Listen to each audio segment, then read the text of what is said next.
I think it would be really interesting to know, I mean, this research, has it been done by Muslims or non-Muslims? These researches have been done by both Muslims and non-Muslims. And there are hundreds of non-Muslim scientists who have done research on fasting. So it's not only the Muslims. More of the non-Muslims do research on fasting. But there are even Muslims. For example, if you read the book, Fasting, A Way of Life, by Alan Cott, he writes that fasting is altogether, it gives rest to the digestive tract as well as the central nervous system for the whole body. And he's a non-Muslim. There was a research done by an Indian doctor by the name of Dr. Shanti Rangwani, and she says that when a person fasts, there is no intake of food. So the toxins are created by the food that you eat. So no new toxin is created. And whatever toxin is there present in the body from before, it gets excreted from the body. So fasting is a very good method of excreting all the toxins from the body, and it purifies the body system. It was done by a non-Muslim. The research is done even by a Muslim. The research done by Dr. Suleiman in the University Hospital in Amman in Jordan. And he did a research on a group of men and women. There were 42 men and 26 women. And the research was done that they fasted, and the changes in the body was noted. And they found out that there was a slight reduction in weight. And there was an increase in the glucose level. But as far as the other components are concerned, testosterone, cortisol, sodium, potassium, urea, all of them remained the same. There was no change as per in the body content, except the glucose level increase and the reduction in the weight of the human being. There were several researches done by non-Muslims. There was a group of non-Muslim scientists who did research in Africa in areas where there were famine. And they realized that people, when they did research, that people who were starving because of famine, and they lived in the same refugee camp, some people who had food and some people who were starving. But those who were starving, they had less chances of having tuberculosis as well as malaria. So fasting increased the defense mechanism against tuberculosis and malaria. So it's Allah's mercy, alhamdulillah. Can you believe? Because they were starving, it prevented them from having tuberculosis as well as malaria. Allahu Akbar. There were researches done by non-Muslims that show that fasting increases the longevity, increases the lifespan, and it has a reversal on the aging process.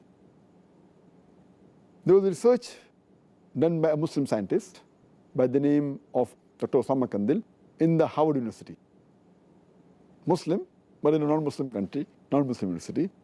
And he did a research on patients suffering from cancer.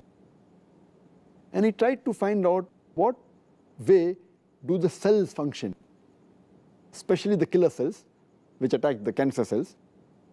And he did a counting just before they started fasting. And then he again did a counting on the 21st day of Ramadan, then 28th day of Ramadan. And he found that there was a marked difference.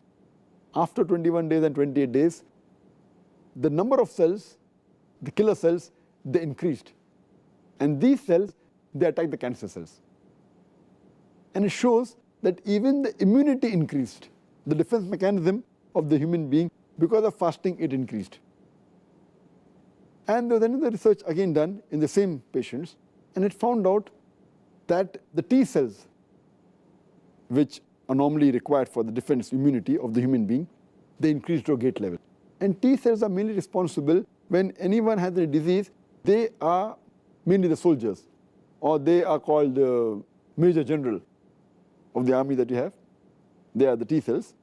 And they go and they see to it, any disease is there, it goes and try and destroys the disease. And AIDS is a disease which mainly attacks these T cells. Therefore, it's known as acquired immune deficiency syndrome. So when you fast, these cells increase and the immunity of the human beings increase. I would like to mention one more research done by a European non-Muslim by the name of Dr. Jeffrey. And what he says that fasting is not only done by human beings. Fasting is even done by the animals and the plants. And he gives the example, the animals that live in cold countries during heavy snowfalls, they stay separately and they don't eat and they go in hibernation. And there are examples of animals like frog, which go in hibernation. And here they don't eat, they fast. And he gives the example in his book that even the trees in winter, when they don't get water, they're fasting. But the moment later when spring comes, you find that the tree is filled up with colorful leaves, with flowers, with fruits. And he suggested that every human being, every year, should at least fast for 40 days.